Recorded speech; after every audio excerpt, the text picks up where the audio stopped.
Mamy 72 metry wysięgnika. Poziomica 129 zł kosztowała? Taka beznadziejna. Nawet ręką weszło. No teraz jest idealnie. Bezoperacyjnie należy montować tak, jak nakazuje producent.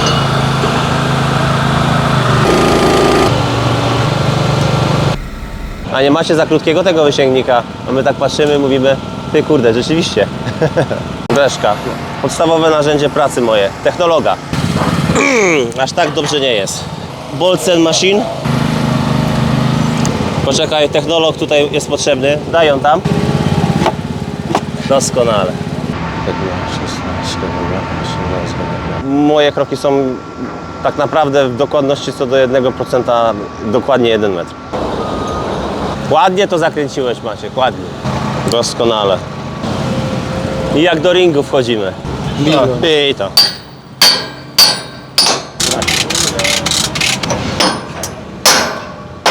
Witam wszystkich bardzo serdecznie. Dzisiaj pokażemy Wam na naszym kanale, jak montujemy wysięgnik SSL o długości 72 metrów do naszego żurawia Terex TC2800-1. Często pytacie nas, jaki jest nasz największy żuraw.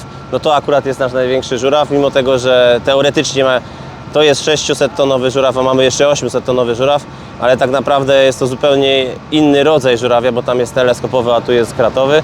Więc jeżeli chodzi o to, jaki jest naprawdę największy żuraw, no to jest właśnie ten, którego teraz montujemy. A tutaj będziemy dzisiaj dawać 180 ton balastu tutaj z tyłu i 60 ton balastu tutaj pomiędzy gąsienicę, czyli tak zwanego centralnego balastu. Maksymalnie jest 180 plus 60 na samym żurawiu, a dodatkowo jeszcze mamy 300 ton balastu na superlifcie, na tej tacy, którą też potem, czy balast w palecie, jakkolwiek to ludzie nazywają, ale to dopiero później będziemy układać. Żeby to tak nie latało i dawał po 20 ton teraz, bo teraz po 20 będziemy jechać, 20, 20, 20.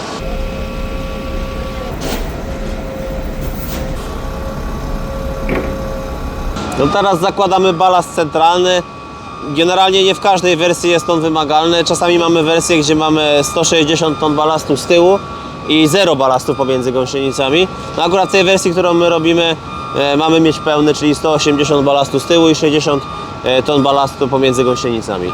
No i tak jak widzicie, wkładamy te balasty do takiego koszyka. Najpierw zawieszamy taki koszyk, który jest zawieszony na 2 bolcach na środku i potem wkładamy te balasty. Nie wiem, czy ktoś może zauważył już albo nie, ale jest mała różnica pomiędzy tymi balastami a tamtymi, które są u góry. Te dolne balasty pomiędzy gąsienicami to są 100% odlewy, mimo tego, że mają ten sam bardzo podobny wymiar, to tamtych balastów nie da się włożyć tutaj do środka, albo jest trudniej włożyć niż te balasty, więc między gąsienicę wkładamy 100% odlewy. Nie wiemy, dlaczego akurat tak jest i dlaczego producent to tak wymyślił. Może ktoś wie, może ktoś się wypowie, ale tutaj są odlewy, a tam są, można powiedzieć, że to są blachy z czymś w środku zalane. Tak czy inaczej, jedno i drugie ma podobny wymiar i waży każde 10 ton.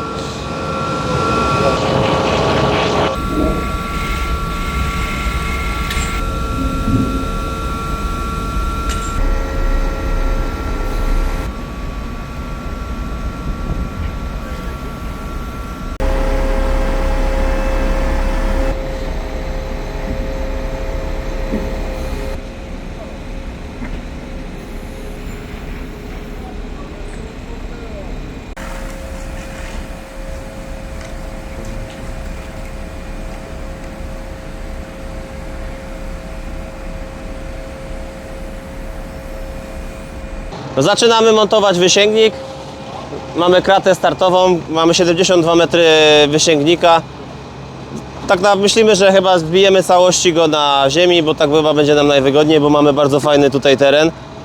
Potem na 2 dźwigi, czyli tutaj z jednej strony złapiemy naszym superliftem, z drugiej strony złapiemy 200 i nałożymy cały wysięgnik po prostu na już gotowy. To jest taki dla nas najbardziej sprawdzony sposób. Są różne sposoby, niektórzy to montują w powietrzu, podtrzymują superliftem, niektórzy sobie montują do połowy i do połowy zakładają i potem dopinają. Różne są sposoby, różne szkoły. No my akurat w tym wypadku, jaki jest tutaj, to dla nas najprostszym sposobem jest to całe zbudować na ziemi i potem założyć. Pamiętaj, że to troszkę pod górę fajnie jakby szło, nie? Nie za dużo, ale generalnie zakładamy sobie poziomicę tu, potem sobie założymy poziomicę tu i generalnie dążymy do tego, żeby No, tutaj też nie chcemy za dużo do góry polecieć, żeby się zaraz nie okazało, że idziemy w kosmos z tym wysięgnikiem. No a z drugiej strony jeszcze sobie założymy poziomicę tutaj w poprzek. No gdzieś tu. No i jak będziemy sobie siadać, to pokażemy, że będziemy podkładać jeszcze podkładki, żebyśmy też prawo-lewo mieli wypoziomowane, po to, żebyśmy po prostu mogli bolce zabijać, bo jak będzie krzywo krata stała, to tak samo możecie wyobrazić, weźmiemy kratę dźwigiem, gdzie będą proste łańcuchy i ta krata będzie szła prosto.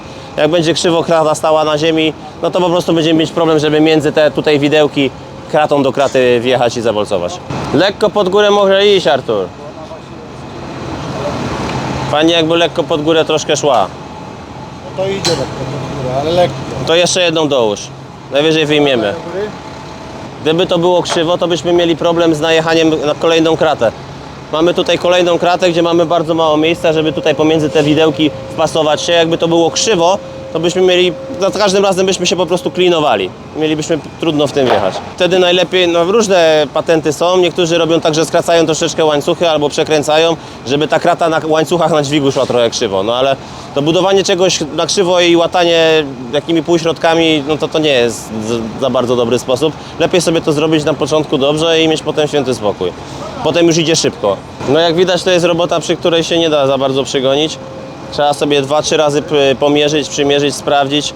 No bo jak się źle zacznie, no to już wszystko będzie źle. A jak zaczniemy dobrze, to potem jest mniej nerwów, wszystko ładnie pasuje, wszystko ładnie podjeżdża. Jeszcze zwróćcie uwagę tutaj za każdym razem, żeby nie tracić czasu sobie zawczasu już wczoraj i dzisiaj, jak mieliśmy chwilkę wolnego czasu, jak gdzieś się balastowaliśmy albo linowaliśmy i było 1-2 osoby wolne, to zawsze sobie bierzemy, czyścimy bolce benzyną ekstrakcyjną do zera, praktycznie tak samo wszystkie otwory, czyścimy i smarujemy smarem. Tutaj producent rekomenduje taki smar biały, on się nazywa, o właśnie, Lonia idzie, Lonia ładnie tu wszystko wyczyścił. O, Gleitmo się nazywa ten smar. On jest bardzo fajny, bo on generalnie chyba jest stworzony właśnie do tego, że jak się zabolcuje, to potem nawet jeżeli te bolce przez dłuższy czas są w tym wysięgniku zabite, to w miarę prosto jest opcja, żeby to po prostu szybko i łatwo wyciągnąć, niż żeby one były suche, czy to jakieś tam... Każdy inny smar być może nie nadawał się tak dobrze do tego, nie? Generalnie mamy około 30 transportów, żeby przywieźć wszystkie balasty i wszystkie kraty. Jak widać, tutaj troszkę tego było, troszkę się tego nazjeżdżało. Jeszcze parę tylko aut z balastami nam zostało i mamy komplet tutaj wszystkiego na budowie. Pomału już to montujemy, więc to znika. Jeszcze 2 dni temu to był praktycznie cały plac zawalony tymi kratami. No to lecimy. Gdzie jest szafer? Koło dźwigu.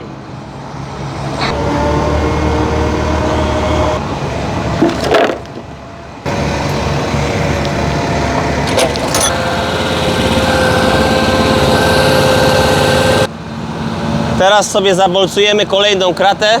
Jak wszystko zrobiliśmy dobrze i ładnie wypoziomowaliśmy, to powinna nam ładnie i fajnie wejść. A gdzie jest Lonia? Lonia!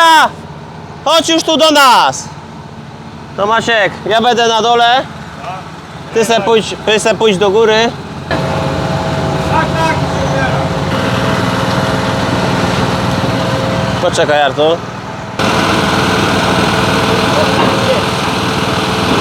Siedzi? Nawet ręką weszło. Jak dobrze nasmarowane i wyczyszczone, to czasem nawet potrafi ręką wejść, ale nie we wszystkich żurawiach tak jest. W większości to trzeba albo młotkiem, albo zabijać tym. I tu kolejna ciekawostka. Zawsze zakładamy zawleczkę, tak jak wysięgnik będzie od góry, z góry na dół. Ktoś powie, że znowu przesada, ale jak już by się miało podnieść, a nie daj Boże by się otwarło, to grawitacyjnie i tak zawleczka zostanie w bolcu. Tu mamy takie urządzonko do bolcowania. Dobra, spróbuj. No ładnie weszło. Znowu sobie zawleczkę założymy. Maciek, spróbuj ręką wsadzić, bo czasem one ręką wejdą, jak jest dobrze ustawione. Nie, to zabolcuj. Tam jak widzicie, są takie widełki, na które zakładamy ten nasz siłownik do bolcowania. Sam siłownik też ma takie małe widełki, które nachodzą na takiego grzybka, który jest przymocowany do bolca. No i wystarczy tylko to zasterować i popchnąć do przodu i zamiast walić w to młotem, to można w cywilizowany sposób. W szczególności przy wyciąganiu jest prościej. Nie mam wtyczki. Nie masz wtyczki? Nie. To skąd tam? Wtyczkę będę nie powiedziałem Piotrkowi, żeby mi dało, więc... Daj zawleczkę, macie. Nie wiem, czy troszeczkę za wysoko nie lecimy, bo już pomału nam się dźwiga krata do góry, ale myślę, że zostawimy. Artur, będzie chyba ok, nie?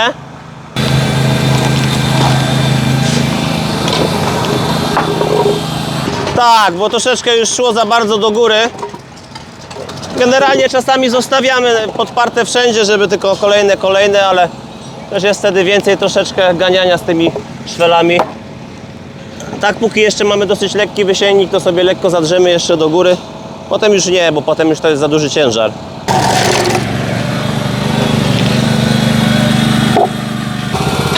Tak, damy 3 lonia.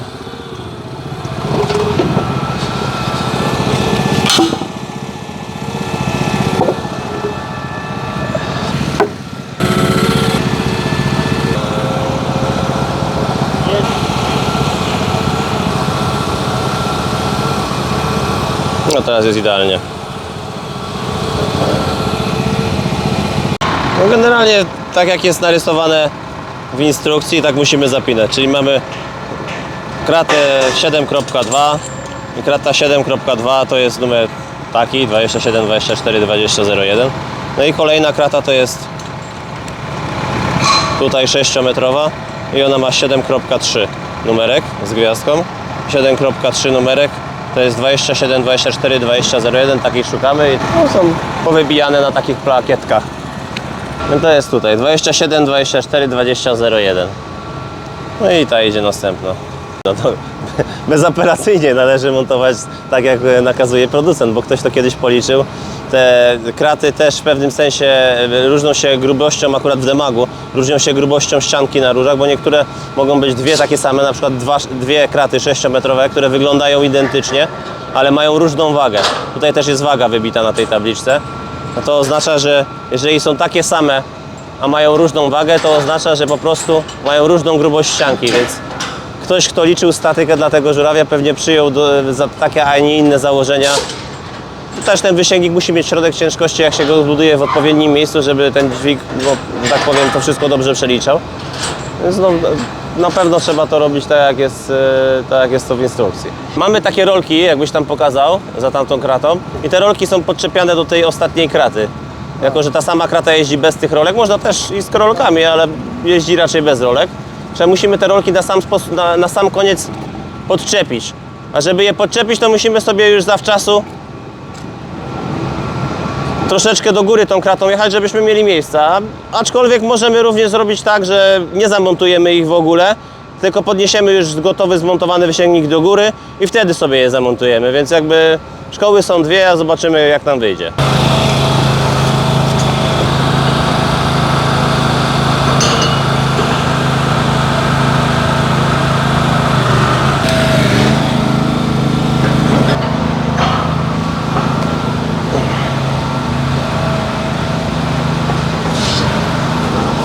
Tu może też pokażemy, dlaczego ważne jest, żeby te zawleczki były, to po pierwsze, a po drugie, jak dobrze jest sobie przeczyścić wszystko ładnie i nasmarować.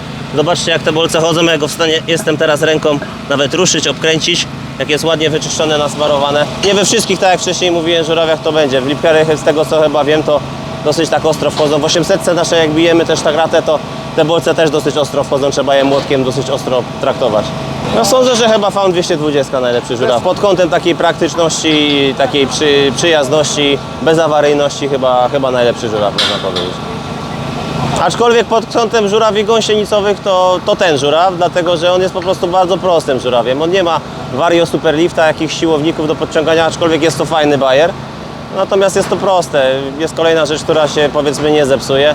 Jest to jeszcze żuraw typowy crawler, można powiedzieć, typowa gąsienica, gdzie mamy po prostu masz z tyłu, podwieszamy balast, zaciągamy i jedziemy. Też dosyć dużo trzeba przy nim myśleć, to jak przy każdym montażu, żeby czegoś nie zepsuć, w szczególności jeżeli chodzi o montaż lin i przeciąganie tych lin i jakby zaglądanie, żeby ta lina się nie poluzowała na bębnie, żeby się nie poluzowała, gdzieś się nie pokrzyżowała. Jest kilka rzeczy, ale dla ludzi, którzy robią to na co dzień, to może teraz już nie powiem do takich widzów, którzy świeżo oglądają, ale być może oglądają nas też ludzie, którzy montują takie żurawie, to chyba wiedzą, że już po którymś tam razie jest jakaś pewna rutyna, ale mimo tego, że ta rutyna jest, to trzeba mieć się na baczności, bo gdzieś tam moment nieuwagi może spowodować, że gdzieś coś podegnie, gdzieś się coś zaplącze. I chyba ci ludzie, którzy się tym na co dzień też zajmują, to wydaje mi się, że nieraz na własnej szkółce doświadczyli.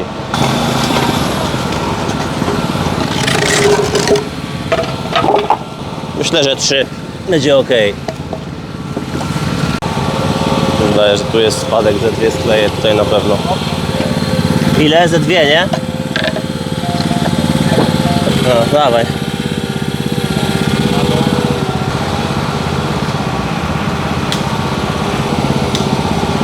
Kraty ze sobą, a potem jeszcze, jak widzicie, u góry są 2 odciągi, które też trzeba będzie pozbijać. Nie wszystkie, bo nie wszystkie są wykorzystywane. Jedna linia z tych odciągów to są odciągi do VIP-y, czyli do takiego jeszcze, powiedzmy, dokładanego, wychylnego przedłużenia kratowego. I one po prostu zostają w pozycji transportowej zabezpieczonej. Natomiast tamte, które my będziemy wykorzystywać, no to musimy odbezpieczyć i wszystkie ze sobą połączyć. Ale to dopiero na samym końcu, jak już sobie pozbijamy kraty, to sobie pójdziemy, wszystko sobie odbezpieczymy. Będziemy sobie małe breszki, żeby sobie to wszystko ładnie podociągać i będziemy sobie już osobno to bolcować. 12 i potem 6.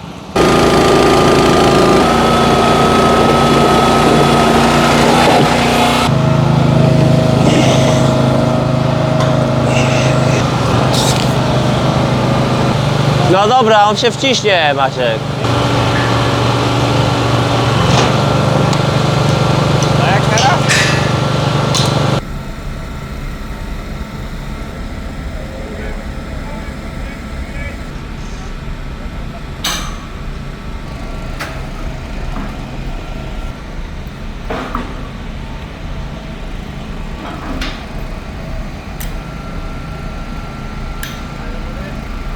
Widzieliście, że przed chwilą chłopaki włożyli rękami bolce, bo mamy ładnie wypoziomowane i mamy ładnie nasmarowane i mamy ładnie O, Maciek też przed chwilą ręką włożył.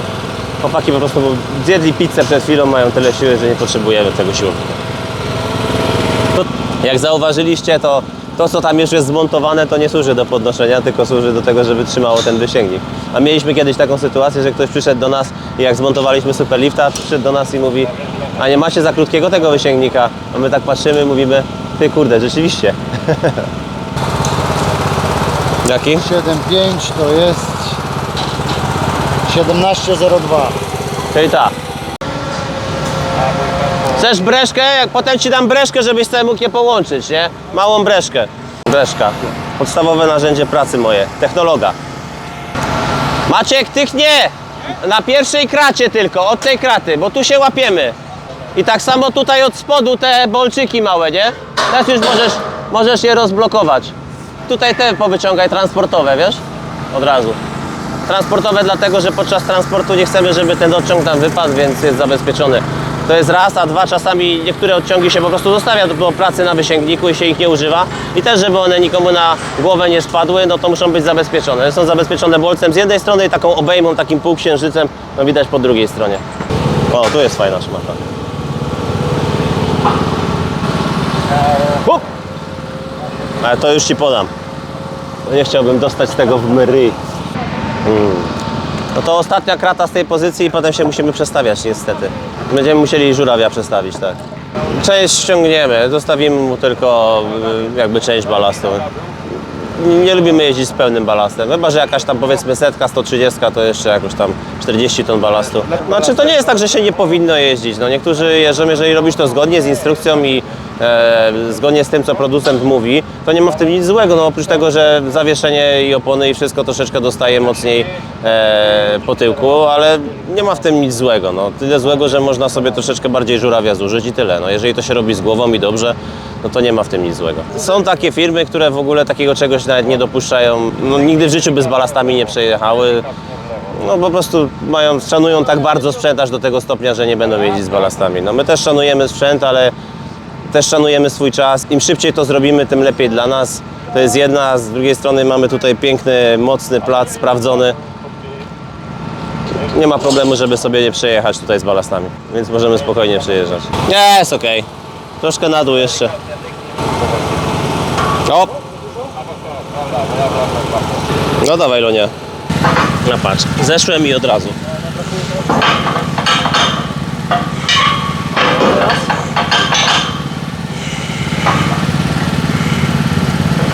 Jest, siedzi.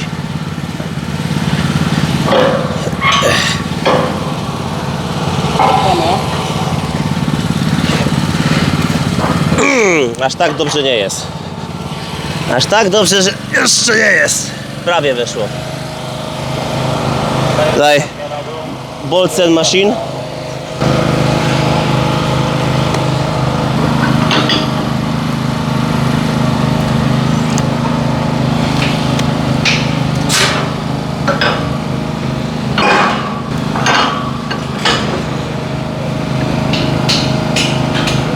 Maciek.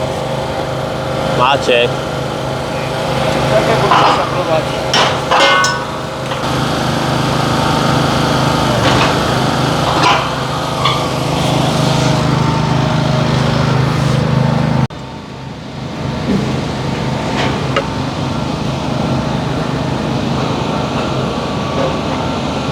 Dobra. No i git. I tutaj sklejeczka. Jak masz no? Dwie. Wciś to. Poczekaj, technolog tutaj jest potrzebny. Daj ją tam.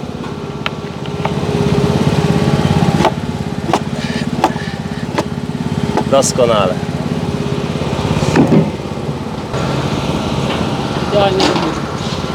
Inaczej nie może być. No niestety osoba u góry jak jest jedna to no tam za bardzo już nie ma pomału miejsca na dwie osoby, bo jest ten podest taki jaki jest. Na niektórych żurawiach te podesty są bardzo szerokie na całą szerokość. Tutaj w niektórych miejscach jest na całą szerokość, a w niektórych jest tylko jeden mały taki podeścik przez całą długość. No, trudno by było tam dwie osoby pchać na to, żeby jedno z drugim była na ciasno. Więc to się musi troszeczkę latać, musi odpiąć zawiesia, musi sobie połączyć odciągi, musi sobie wszystko tam nasmarować. Więc no najwięcej roboty ma Maciek u góry teraz. Ale daje rady. Mamy już zmontowane ile? No, 3/4 wysięgnika. Zostało nam do zmontowania jeszcze tylko głowica i jedna 12-metrowa sekcja, więc zostały nam dwie sekcje. No ale już nie sięga nam dźwig 200, więc musimy go przestawić. Ściągniemy tylko część balastów na ziemię, resztę balastów zostawimy na dźwigu i przejedziemy sobie tutaj na koniec.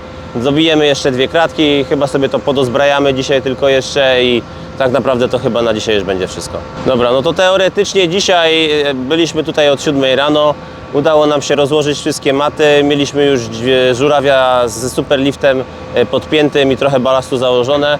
Więc to co zrobiliśmy dzisiaj to wszystkie maty rozłożyliśmy na platformie, sprawdziliśmy sobie poziom, wjechaliśmy sobie na platformę, dobalastowaliśmy żuraw, czyli 180 ton balastu plus 60 i do tego rozłożyliśmy no, większość wysięgnika, za chwilkę będzie cały wysięgnik, więc no, jak na jeden dzień to tak wcale się za bardzo też nie śpieszyliśmy, nikt nas tutaj za bardzo też nie goni. To jak na jeden dzień to jest dosyć spoko. Na razie jest godzina 16, jeszcze z 2 godzinki chyba będziemy. Myślę, że spokojnie zbijemy dzisiaj cały wysięgnik, ale już go nie będziemy na pewno go dzisiaj zakładać, tylko jutro sobie na spokojnie przyjdziemy, założymy sobie wysięgnik, przelinujemy go, no i mamy gotowy żuraw. Tylko balasty poukładać na tacy i to jest wszystko. Raz, 4, 5, 6, 16, 18, 19. No akurat mamy zaznaczone. W tym miejscu sobie go ustawimy, bo jeszcze musimy pamiętać o tym, że musimy zblocze, które waży 10 ton podnieść. Nie chcę go za daleko odsuwać, bo jak go odsunę za daleko, zaraz będę musiał z powrotem przystawiać, żeby hak podnieść tylko. Generalnie moje kroki są tak naprawdę w dokładności co do 1% dokładnie 1 metr. Gwoli wytłumaczenia wszystkiego mamy odpięty już balast w 200. Mimo tego, że ten film nie jest o tym dźwigu 200, no ale jak już jest, to pokażemy, że tutaj zrzucamy 2 balasty, zostawiamy sobie 50 ton balastu. Podczepionego oczywiście będzie pod górę, nie będzie leżał na ramię, tak jak to niektórzy jeżdżą i twierdzą, że tak jest dobrze, bo oni się tak uczyli i tak im ktoś powiedział, że tak jest dobrze. Mimo tego, że w instrukcji jasno i wyraźnie pisze, że masz jechać z podpiętym do tyłu. Nie w każdych wypadkach, są takie wypadki, gdzie się robi to jakiś w inny sposób, w zależności jaka jest wersja. Ale generalnie jak jedziemy z balastem, to mamy tak balast zapięty pod tyłkiem. Czyli mamy zapięty balast, a nie leży na ramię. Dlaczego? Dlatego, że jak ten balast leży i ten dźwig stoi na podporach, to ten balast sobie dociska ładnie do podpór. A jak w momencie, jak zjedziemy na koła, to ta skrzynka, z której podpory się wysuwają, no to ona dostanie w pewnym momencie takie obciążenie, cała rama dostanie obciążenie. No i została zaprojektowana po to, żeby jechać i być zginana, tylko była zaprojektowana po to, żeby leżał na niej balast, ale żeby były podparte podpory pod balastem.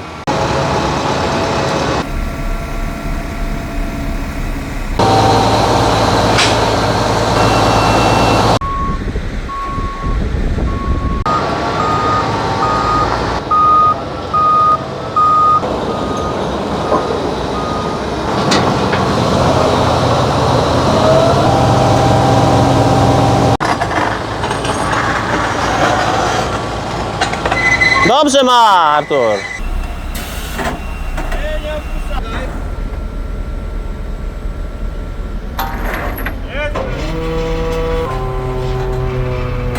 Dlaczego podwieszają te pasy? Dlatego, że mamy głowicę podpiętą do redusera, więc mamy, że tak powiem, komplet. Może to nie jest reduser? Nie, to jest reduser, no bo to jest sekcja, która się zwęża z szerokiej do wąskiej i na końcu mamy zabitą głowicę, która też dosyć dużo waży. Jakbyśmy zapięli za te łóżka, które tutaj mamy na środku, no to by to po prostu krzywo wstało, bo by przeważało. Więc mamy tutaj już wcześniej poznaczone, już dawno sobie poznaczyliśmy miejsca, w których sobie zapinamy pasy. No i mamy takie poznaczone, że jak podniesiemy to będzie w miarę prosto szło i możemy to w bardzo komfortowy sposób nabić i nie musimy się z tym wtedy męczyć. Generalnie wydawałoby się, że są troszkę nierówno założone, że jeden jest trochę tu, jeden jest trochę tu, ale to też wynika troszeczkę z symetrii, z tego jak są tam rolki rozbłyszczone i takie inne rzeczy. Generalnie tak jak podnosimy, tak jak mamy zaznaczone, to jest fajnie i w miarę prosto idzie i mamy to przećwiczone. Generalnie mamy dużo rzeczy na tych sekcjach, które producent jakby nie poznaczył, ale które my sobie, tak powiem, z własnego doświadczenia albo podpatrzyliśmy u kogoś też, znaczymy, czyli bierzemy po prostu markera i piszemy markerem, że zapiąć tu, albo przepiąć tu, albo skrócić tutaj 8 oczek, albo skrócić tam 8 oczek. I gdzieniegdzie u nas na kratach można właśnie zobaczyć takie nasze napisy markerem.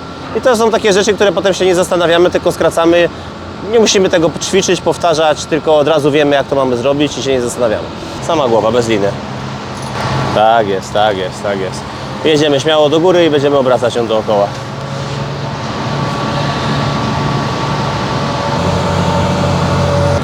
Jedziemy obrocikiem. Ładnie to zakręciłeś, Maciek, ładnie. Dołek, dołek, śmiało, śmiało. Dołek, dołek, dołek. I pomału obrót w prawo. Prawo i lekko główka na siebie. Dobra, stop. Jeszcze góra. Jeszcze stop.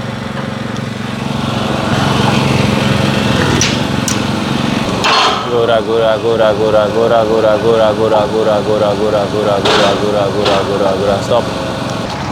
Nawet te stwatki tutaj są takie, jakie są. Więc tak to jest, jak jest. Tak to jest, jak jest. Naciąg troszkę do góry, daj troszkę do góry. Wiadomo, że to całe nie wstanie, ale tyle, żeby naprężyć, żebyśmy mogli wstać, wiesz, tym. Wsadzić jeszcze szwelę. Jeszcze troszkę daj. Dobra? Spróbuj wsadzić szwelę. Daj jeszcze troszkę do góry. Dobra. Doskonale.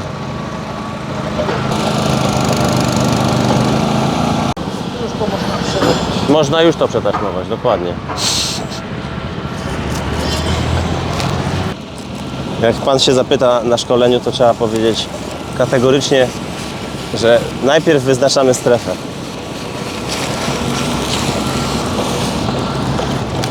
A potem przyjdzie 10 osób i ci wejdzie w tą strefę. I jak do ringu wchodzimy. Łohu! Aś narobił. Dobra. Krzywo bardzo. Proszę pokazać, jak krzywo i źle podnieśliśmy. Najlepszym się zdarza. Należy teraz co zrobić? Poprawić pasy. Tak, żeby było dobrze. Lonia, na dół siadamy. Musimy tą stronę dać do góry. Sprawdź tam, żeby ładnie siadło. Daj dołek. Stop, stop. Ty, ale nie tutaj, Lonia. Tu, nie pod nogi, tu. Bo ci wam przejechało. Nie, oni też się czasami źle zaciągnie, Artur, wiesz? Tam jest zaznaczone za rurą, a tu przed. Tu było zaznaczone, jak tu robisz, to jest dobrze. Dobra, daj dołek. Tak uważasz? A przejdzie ci ten zaciąg przez rurę? Daj do zera. Tu zaraz markera weźmiemy i poprawkę zrobimy. Daj jeszcze trochę luzu, Grzegorz, daj luzu jeszcze. Na tym on powinien mieć jeszcze łańcuchy oprócz tego, a nie tylko same pasy. Dobra, daj górkę. Tak, żeby nie zgniotło ci tej rury. Daj góra, góra, góra. Sprawdzę sobie, no bo jak najedziemy krzywo, to potem będziemy się tylko denerwować, że krzywo najechaliśmy i teraz trzeba 10 razy odstawiać, drewienka podstawiać. No, ale to zobaczymy jak jest. Jak nie będzie w miarę znośnie, to...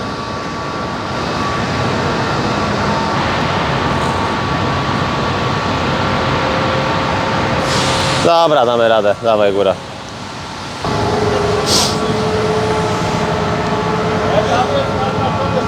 To są takie rzeczy, które przeważnie czasem się po prostu człowiek ze zmęczenia albo z niechcenia nie zwraca uwagi, bo mu się nie chce. Czekaj, odsuńmy się na bok, bo... Ale potem przez to się traci 2 albo 3 razy więcej czasu, żeby poprawki jakieś głupie robić, niż żeby tutaj poświęcić dosłownie minutę na to, żeby pas lekko przesunąć. Najedź zamaczkiem najedź, głowa na dół i obrót.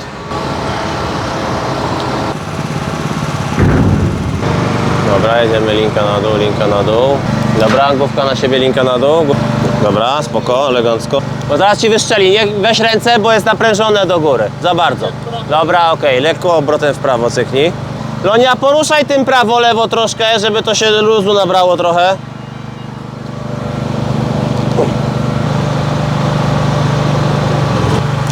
Tak, wysuniemy sobie, ale najpierw sobie wysuniemy stopki, wiesz, i potem, ale podkładamy. Tak. Dobra, stop. Bibi. Stop. Będzie, stop.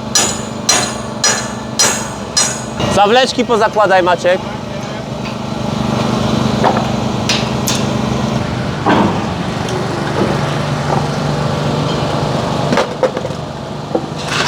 Te nóżki tutaj położyć na dół, żeby nie budować tyle z drewna. Fajnie jakby każda sekcja swoją drogą miała takie nóżki. Mieli budować wtedy. No ale nie, tam nie ma tak dobrze. Teraz trzeba to na dół spuścić. Na dół o wiele lepiej niż w górę, powiem szczerze. No, uda się nam praktycznie wyjść na zero. To mnie bardzo cieszy. Grzegorz, nagnij mi to lekko do góry, bo dosłownie potrzebuję 5 mm. Dobra, stop. No, moja stopa stoi elegancko na tym. Praktycznie bez niczego, Artur.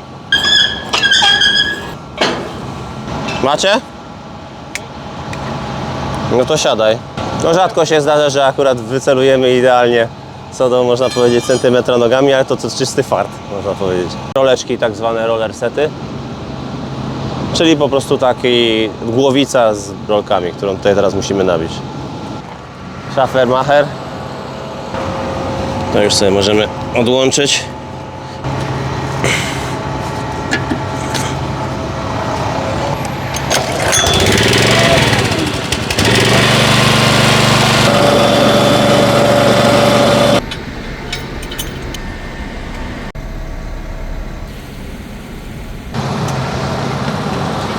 Linka niżej, linka niżej.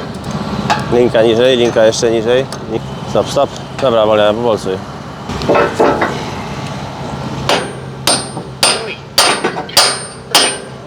No, i to. Łuchcuga. Spodem nie pod spodem, przez górę sobie zrobię. No to zrobię na zaciąg. Daj na neutral i ciągnij do niej.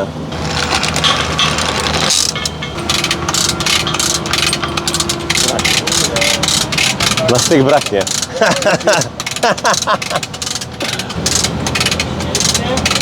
Wymierzone wszystko.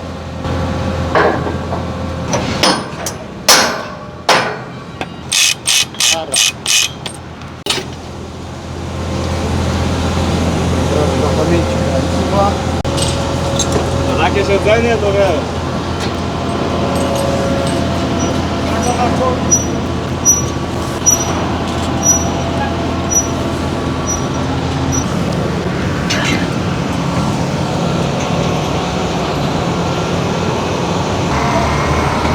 Tutaj jeszcze możemy powiedzieć, że Rozwijamy kable, to jest chyba najprostsze zadanie, czyli jednym słowem musimy rozwinąć kable z 2 kablozwijaczy, przeciągnąć po całej długości wysięgnika i wpiąć do wtyczki. Nie ma prostszego zadania, nie da się tego zepsuć. No generalnie zasada w filmie jest taka, że operator sobie podłącza kable, ale że chwilowo jeden operator jest na urlopie, a drugi operator ma inne ważniejsze zajęcie, no to niestety musimy za niego to podpiąć.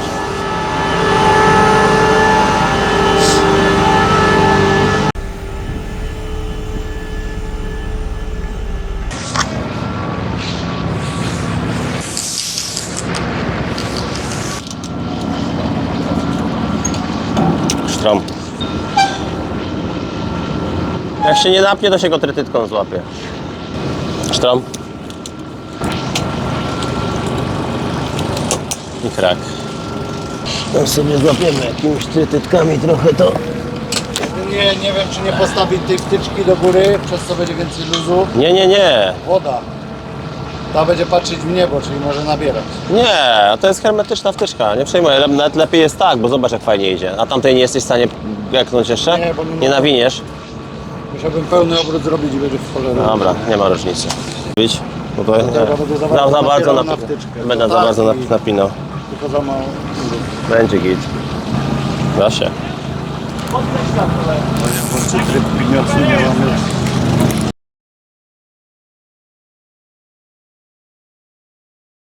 No to już mówiłem raz kiedyś.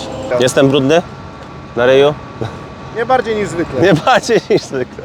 Nie wiem co mnie bardziej męczy, to nagrywanie czy to składanie tego dźwigu, ale chyba to nagrywanie. To jest bardzo męczące, oczywiście, że tak. Chyba sranie, a nie ssanie.